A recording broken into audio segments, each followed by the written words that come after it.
सिंपी सिंह हैं। इन्होंने 2 बार 3 बार संदेश भेजे हैं।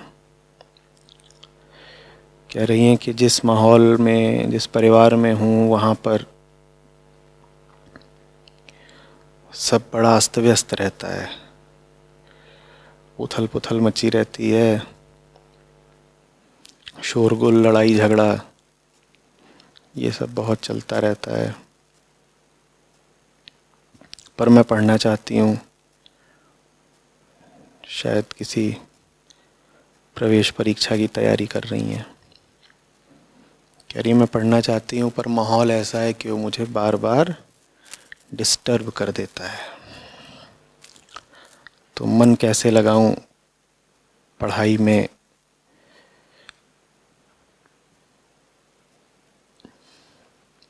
देखो, एक चीज को केंद्रीयता देनी पड़ती है। केंद्रीयता माने सबसे प्राथमिक जगह, सबसे ऊंचा महत्व। तुम जो पढ़ाई करना चाहती हो, अगर वो तुम्हारी नज़रों में सबसे कीमती चीज़ है तो फिर उसके लिए कुछ भी कुर्बान किया जा सकता है, कुछ भी छोड़ा जा सकता है।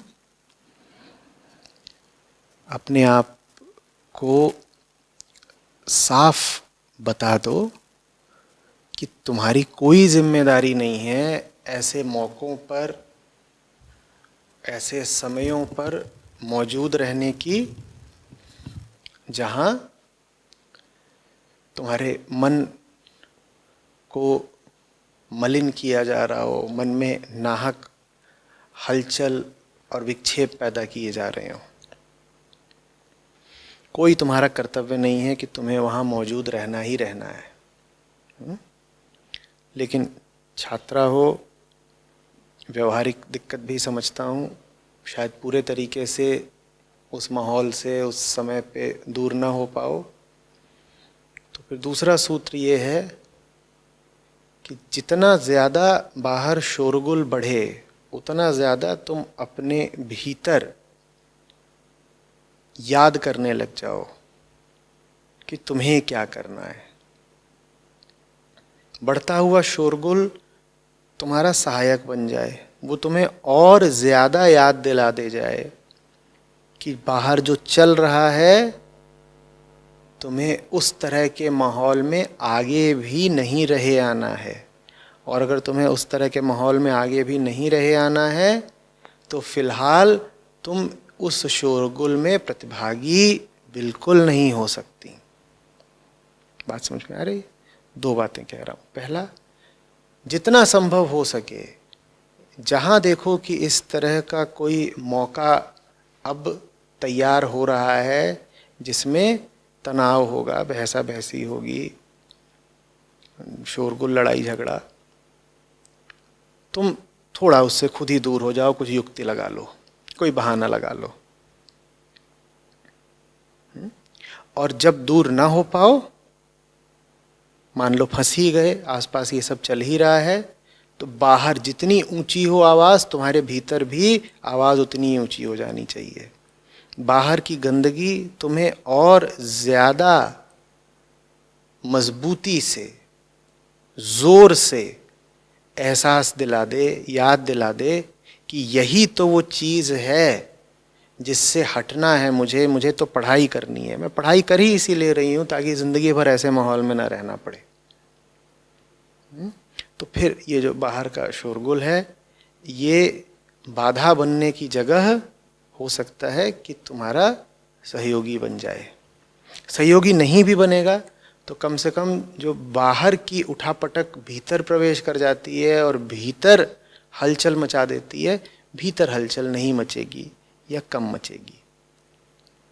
इतना महत्व किसी और चीज़ को मत दो कि वो तुम्हारे लिए समस्या बन जाए। जब तुम्हारे सामने एक केंद्रीय समस्या खड़ी हुई है,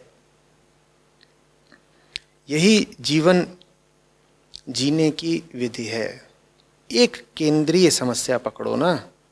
मैं उस केंद्रीय समस्या को आत्मज्ञान कहता हूँ, कभी मुक्ति कहता हूँ। वो केंद्रीय समस्या है, वो बड़ी भारी समस्या है, हल ही नहीं होती। तुमको उस समस्या को आत्मज्ञान या मुक्ति का नाम देने की जरूरत नहीं है। तुम्हारी जो अभी अवस्था है जीवन की, उसमें तुम अपनी समस्या को यही नाम दे दो कि मुझे पढ़ाई करके अपने लिए एक अच्छी नौकरी हासिल करनी है। ठीक है, तुम्हारी अवस्था में मान लो तुम्हारे लिए वो केंद्रीय समस्या है, और फिर उसी पर पूरे तरीके से समर्पित हो जाओ। एक बड़ी समस्या पकड़ लेने का लाभ ये होता है कि दर्जनों जो छोटी छोटी समस्याएं हैं उनके लिए समय नहीं बचता। कौन उन पे ध्यान दे? तुम्हारे सामने शेर खड़ा हो, गुजर रहे हो जंगल से, तुम्हारे सामने शेर खड़ा हो गया है, तुमको ध्यान आएगा कि बैठा हुआ हाथ पे एक मच्छर काट रहा है? नहीं आता ना फिर। केंद्रीय समस्या, उस पर ध्यान दो।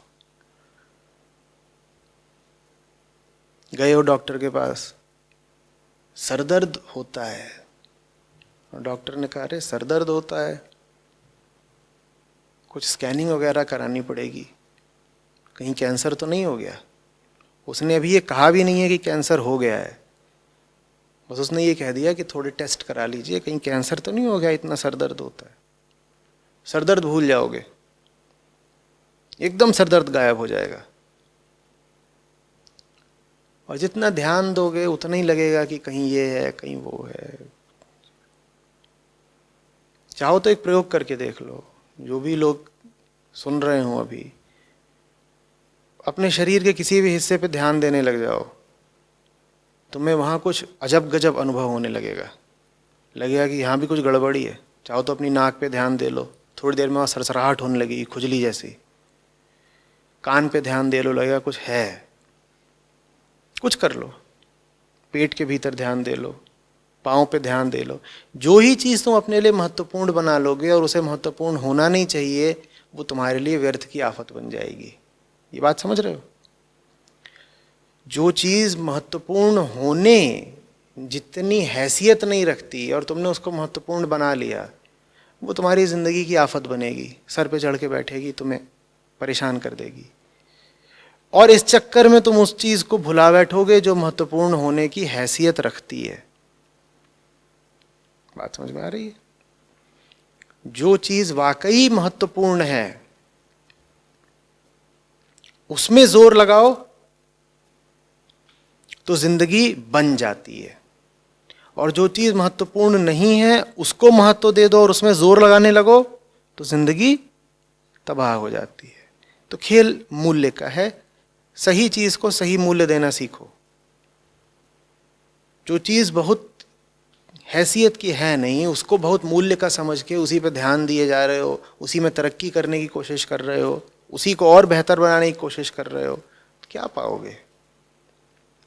इस चक्कर में उसको भुला दोगे जो चीज़ असली थी, मूल्यवान थी। और अपनी नज़रों में तुम्हें यही लगता रहेगा कि देखो मैं तो कोई बढ़िया ही काम कर रहा हूँ, सफाई कर रहा हूँ ना, देखो मैं सफाई कर रहा हूँ ना, सफाई कर रहा हूँ ना।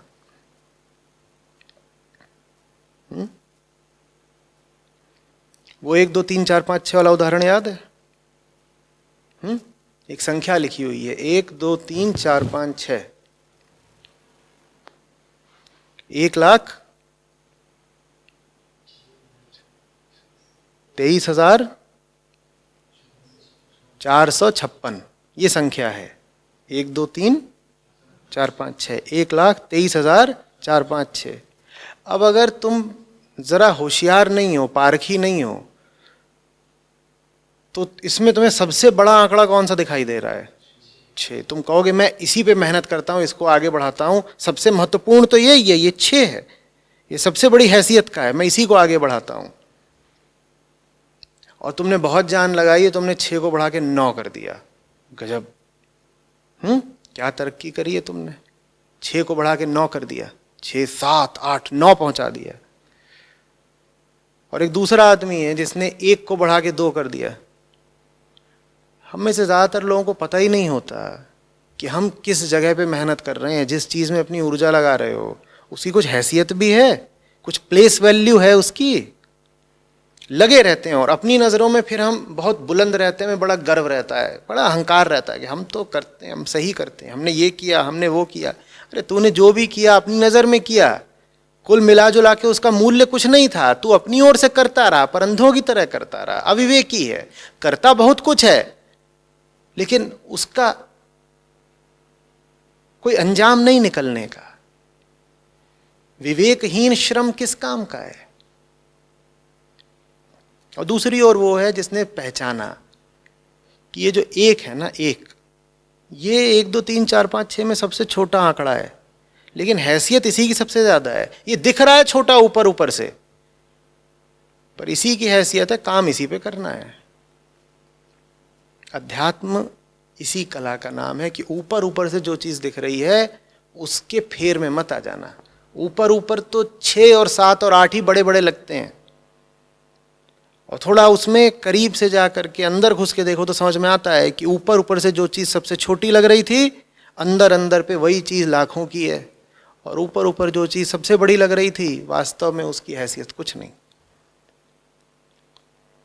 समझ में आ रही है बात? तो बाहर बाहर जब शोर मच रहा होता है सिंपी, तो तुम्हें लगता होगा यही बहुत बड़ी चीज़ हो गई। भूलना नहीं कि वो सब यही हैं, 1 2 3 4 5 6 7 8 9। संख्या और बड़ी कर दो, 1 2 3 4 5 6 7 8 9। 9 कितना बड़ा? जितना बड़ा है 9 उतना ही मूल्यहीन है। और जीवन ऐसा ही है, उसमें जो चीज़ जितनी बड़ी ऊपर ऊपर से दिखाई दे जाती है वो अक्सर उतनी ही मूल्यहीन होती है। ये शोर, लड़ाई झगड़ा, ये सब जब हो रहा होगा तो लगेगा कितनी बड़ी बात है, कितनी बड़ी बात है। कुछ नहीं है, 2 टके की चीज़ है। तुम तो अपने भीतर की गुफा में सिमट जाया करो। ऐसा उदाहरण ही देते हैं हमारे उपनिषद। कहते हैं हर आदमी के भीतर एक पवित्र गुहा होती है, और जब बाहर बहुत ज्यादा शोर शराबा हो तो फिर जो ऋषि होता है, जो योगी होता है, जो ज्ञानी होता है, वो जा करके अपने भीतर की उस गुहा में बैठ जाता है। ठीक वैसे जैसे कछुआ अपने सारे अंग भीतर समेट लेता है जब बाहर खतरा होता है। वो जगत से फिर कोई वास्ता ही नहीं रखता, वो अपने आप को वापस अपने भीतर समेट लेता है। अपने आप को अपने भीतर समेट लिया करो। किसी योगी की तरह जो अपनी गुफा में चला गया, या किसी कछुए की तरह जिसने अपना सर, अपने दोनों हाथ, अपने दोनों पांव और अपनी पूंछ भी अपने खोल के भीतर समेट लिए। ऐसे